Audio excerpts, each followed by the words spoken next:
I hated my biggest rival in a game for years. It was my girlfriend. I never imagined that something I considered part of my escape would end up exposing the biggest betrayal of my life. If someone had told me that the person who frustrated me the most, humiliated me publicly, and pushed me harder than anyone else was the same person who slept next to me every night, I would have laughed.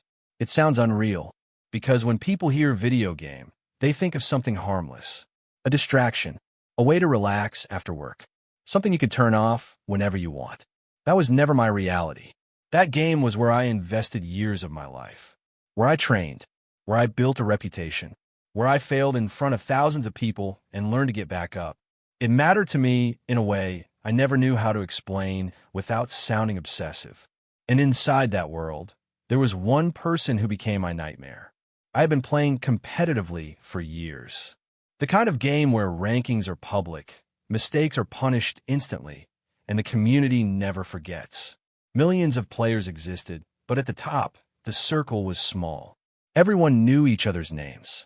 Everyone knew who was dangerous. And there was one username that always appeared at the worst possible time. Cold, clinical, unforgiving. They didn't just beat me. They dismantled me. They predicted my moves like they were inside my head. They shut down strategies before I could even execute them. They turned matches I was about to win into complete humiliations. And what made it worse was that it felt intentional. Personal. I didn't hate them loudly. I didn't rage publicly. I hated them quietly, internally. The kind of hate that follows you into the shower, into bed, into sleep.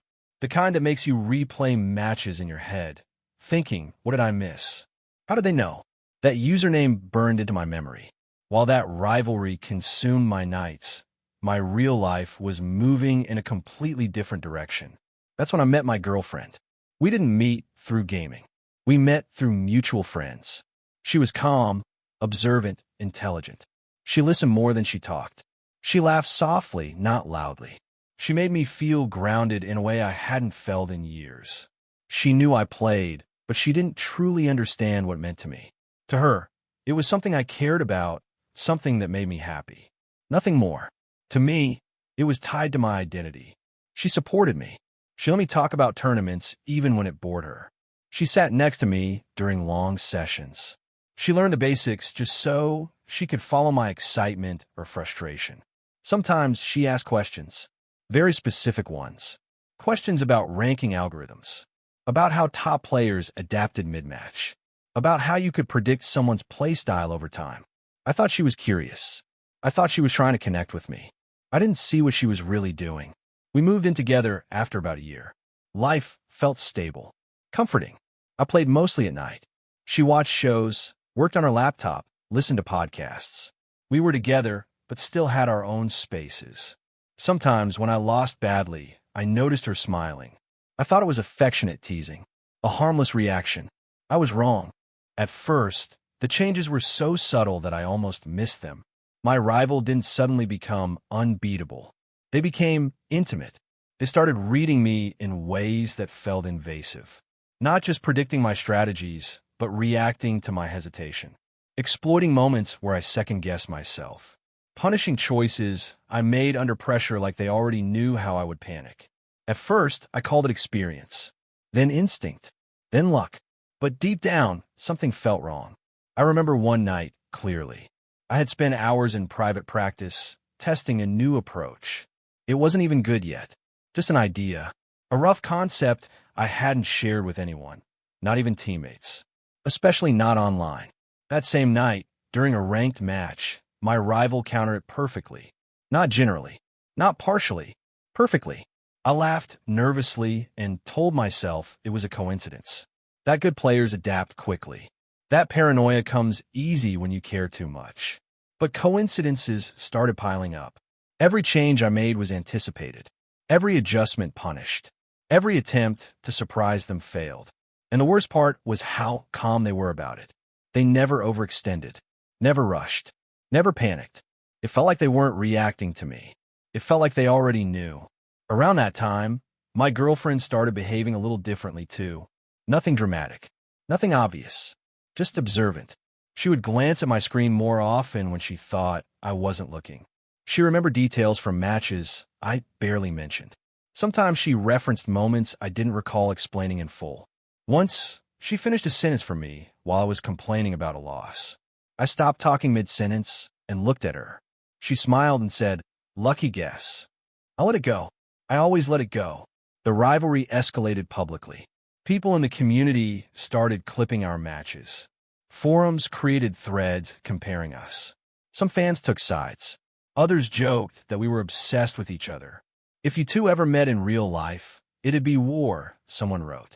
I laughed when I read it. My girlfriend laughed too. Then came the tournament. The biggest one of the year. Sponsored. Streamed. Thousands of viewers. I had qualified weeks earlier and spent every free moment preparing. I changed my sleep schedule. I cut back on social plans. I lived and breathed that game. She supported me, or so I thought. She brought me food. She reminded me to take breaks.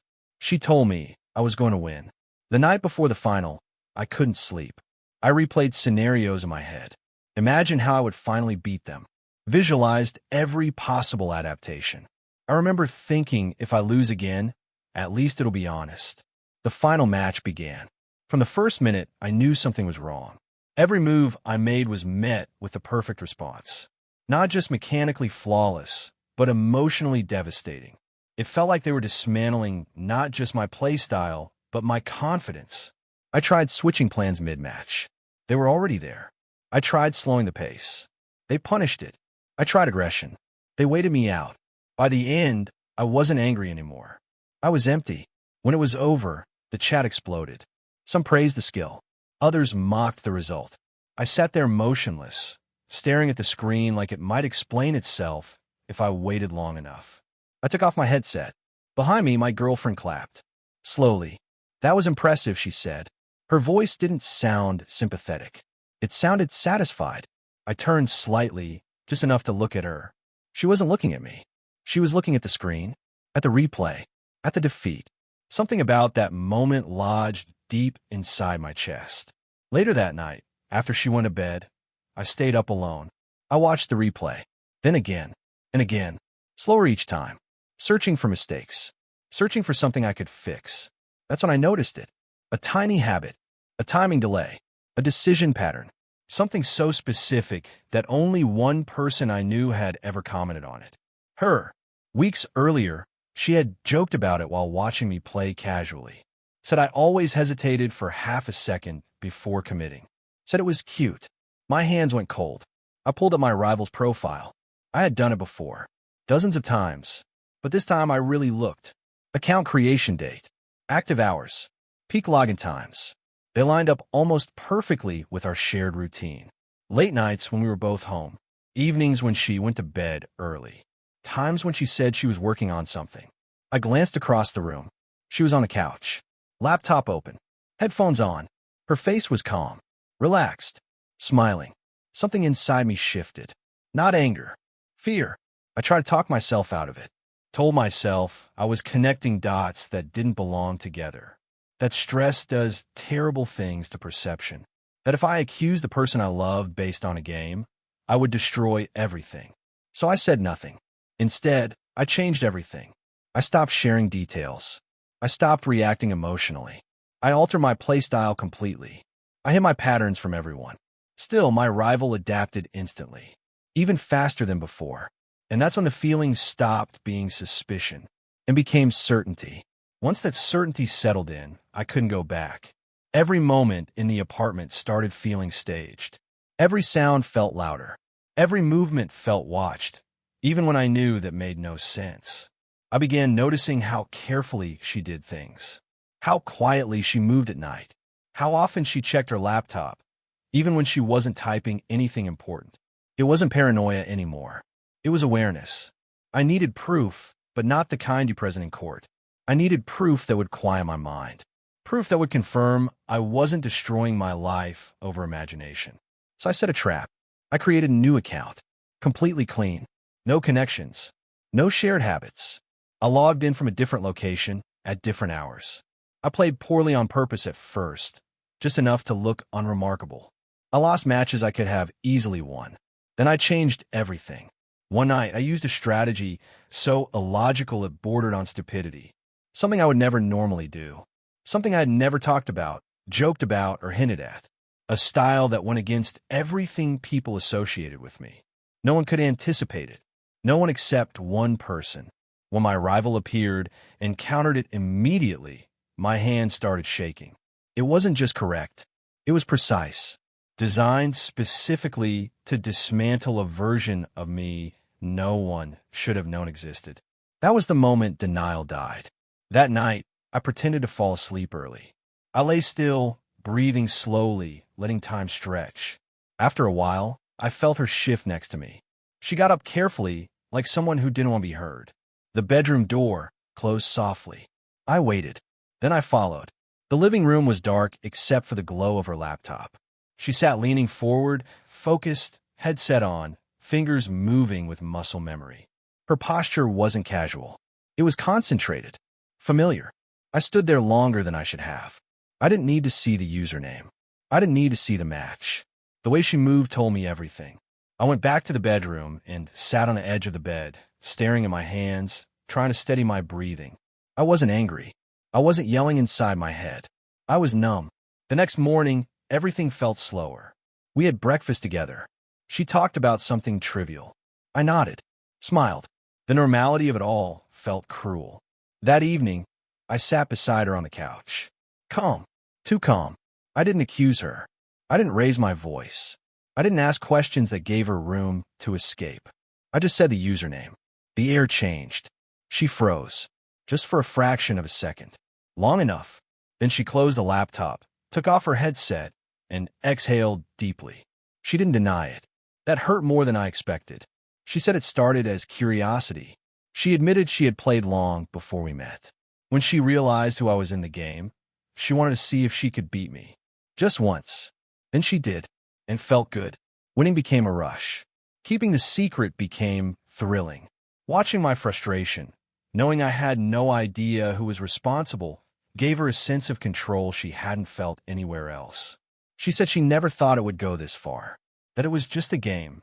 But then she said something that shattered whatever part of me was still holding on. In the game, I could finally be better than you, she said quietly. In real life, you were always ahead. I realized then that the rivalry hadn't been about competition. It had been about balance. She needed to win somewhere, even if it meant hurting me quietly over years. I asked her one last thing. Did you ever feel guilty? She hesitated. That answer was enough. I packed my bag that night. Slowly, deliberately. She stood behind me, asking if I was really going to end everything over a game, over something virtual. I looked at her and felt an exhaustion deeper than anger. It wasn't a game, I said. It was a lie you chose to live inside. I left. The days after were strange. Empty, but peaceful. I stopped playing for a while. When I came back, the game felt different. Lighter, like something had unclenched inside my chest. She tried to contact me. Apologized. Said she missed me. Said she never meant to hurt me. Maybe that was true, but trust doesn't break in one moment. It erodes. And once it's gone, no skill, no apology, no explanation can win it back. Today, I still play. I still compete. I still lose and win. But I don't share my bed with someone who enjoyed defeating me while pretending to love me. And for the first time in years, I feel like I actually won. And you, would you have forgiven her? I bet you can't hit the follow button and the heart before the video ends in 3, 2, 1.